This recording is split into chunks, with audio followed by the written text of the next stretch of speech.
O que acontece se a greve dos caminhoneiros acontecer, que foi adiada, a guerra nos Estados Unidos não parar?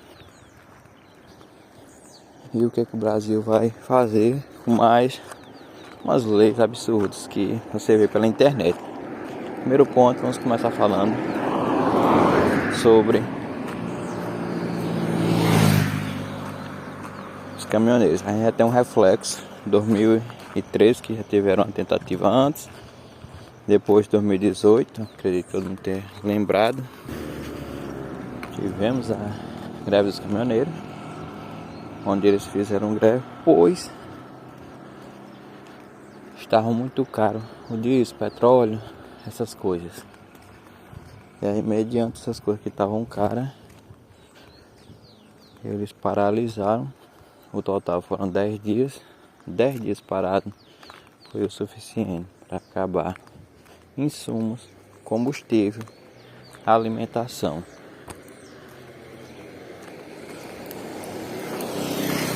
Na minha cidade mesmo, a batatinha chegou, parecia que era piada, chegou a custar quase 12 reais, ou era 15 reais o quilo mais ou menos. Sei que uma saca para o dono do supermercado comprar estava 500 reais. Uma saca essa que vem com 500 quilos, ou 50 quilos,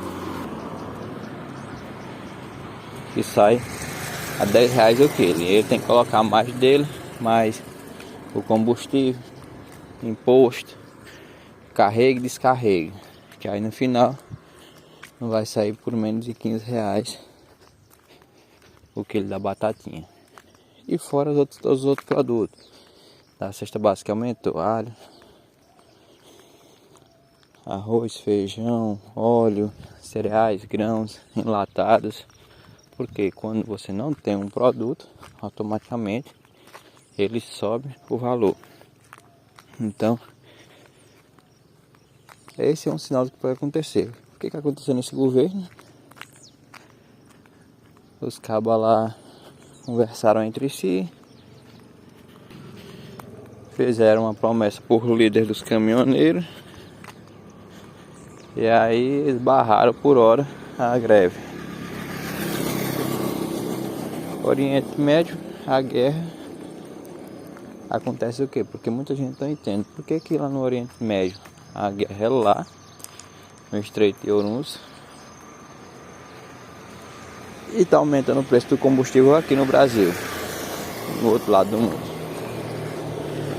Primeiro que o Brasil é um produtor de petróleo, produz muito petróleo, mais 20% do diesel que é consumido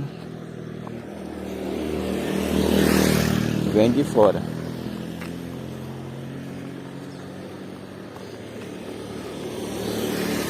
Aí já vem um outro pensamento.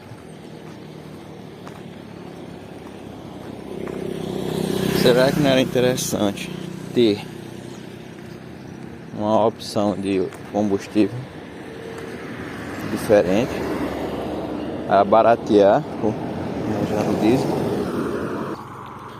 São desses que eu fico pensando, por que não fazem essas medidas aí. Bom, mas prossigamos.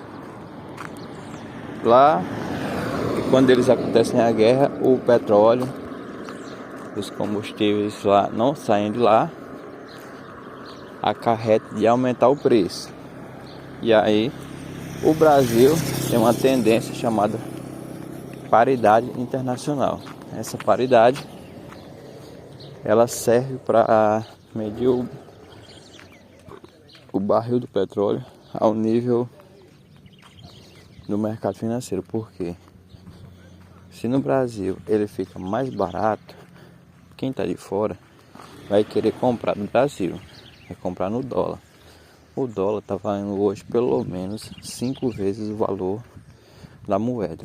Então, o cara da refinaria, ele não vai querer vender internamente, se ele for pensar em ganhos, do que internacionalmente.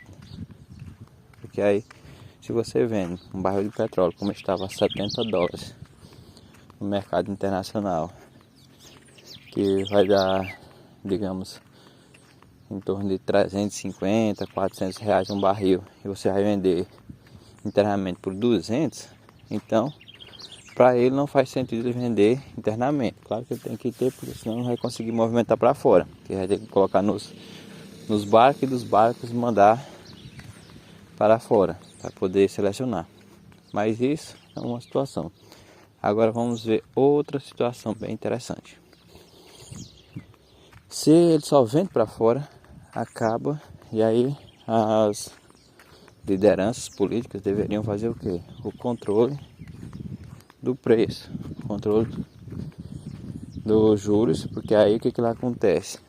O governo toma medidas como aumentar o juro para exportação, para ver se segura aqui dentro.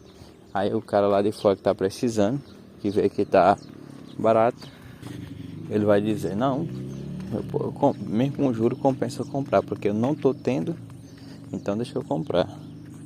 E aí o barril que estava a 70, ele passa a custar $100, 110, 112, fica nessa marcha aí.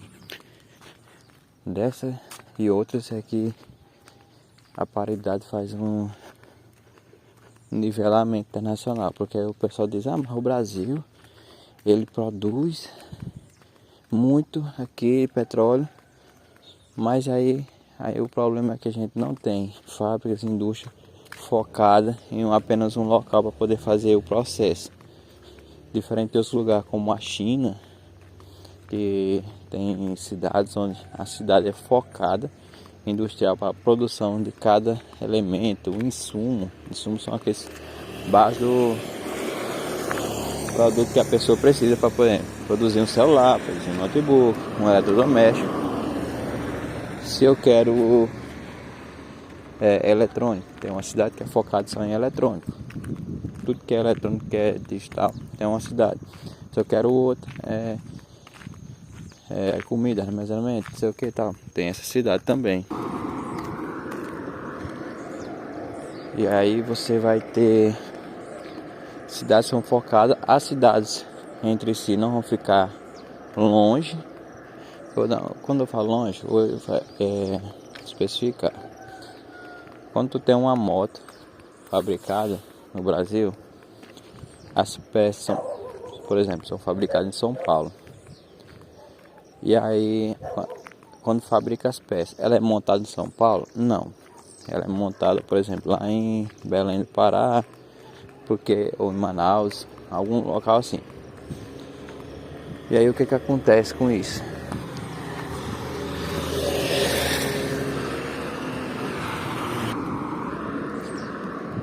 Ele tem que sair lá de São Paulo, ir lá para Porto de Santos, pegar de barco, dar a volta no Brasil todinho, ir lá pro outro lado. Depois que chegou lá, vai montar. Aí montou, pega, volta novamente pelo mesmo trajeto, pelo barco de novo, vai pro porto, carrega, leva lá para dentro novamente, para depois sair de lá para distribuir para as outras. Então eu lhe pergunto, compensa você ter produção no Brasil, sendo que as fábricas nunca ficam perto? Quem produz a peça não fica perto da montadora, a montadora não fica perto da coisa. Então são fatores socioeconômicos que fazem as coisas ficarem muito caras no Brasil. Uma falta de planejamento político.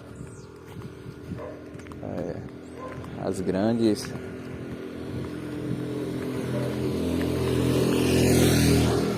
grandes empresas que é focado aí, ó, os vínculos do Brasil é isso aqui, ó.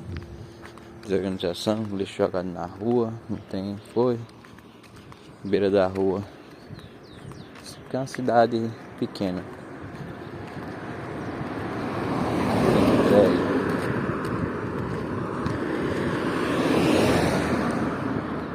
Daí você tira como é que fica a situação, como é complicada a situação deste povo. Por quê? Tá lá o barril de petróleo no lado do mundo, não tá saindo, não tá rodando.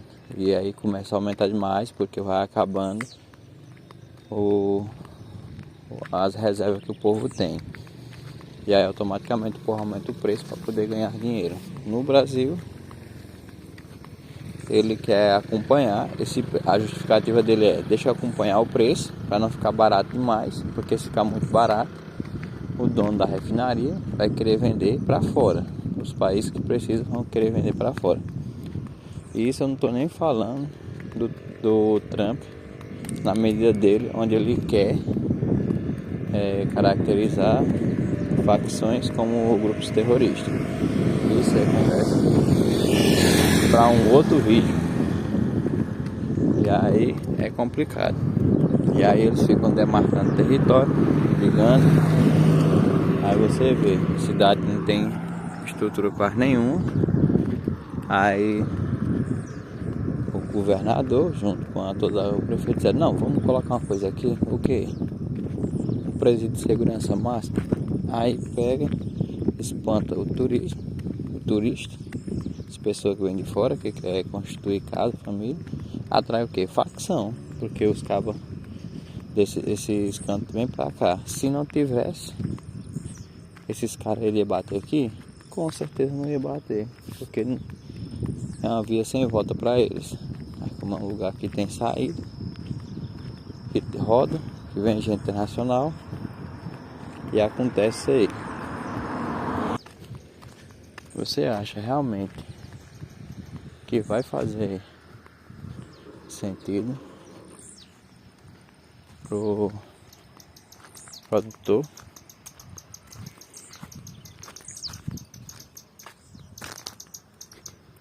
que é um passarinho?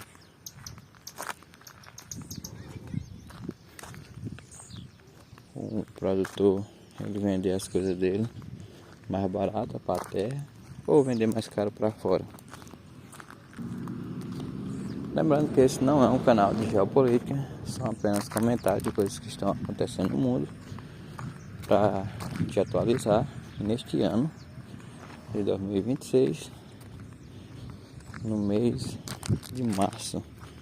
Pode ser que no próximo mês já tenha outra situação acontecendo, mais mirabolante, mas por enquanto ficaremos por aqui. Não esqueça de assistir um outro vídeo onde eu ensino como proteger o seu patrimônio dessas investidas políticas, que eu vou estar deixando uma playlist e você pode estar acessando ela ou na descrição ou no final deste vídeo.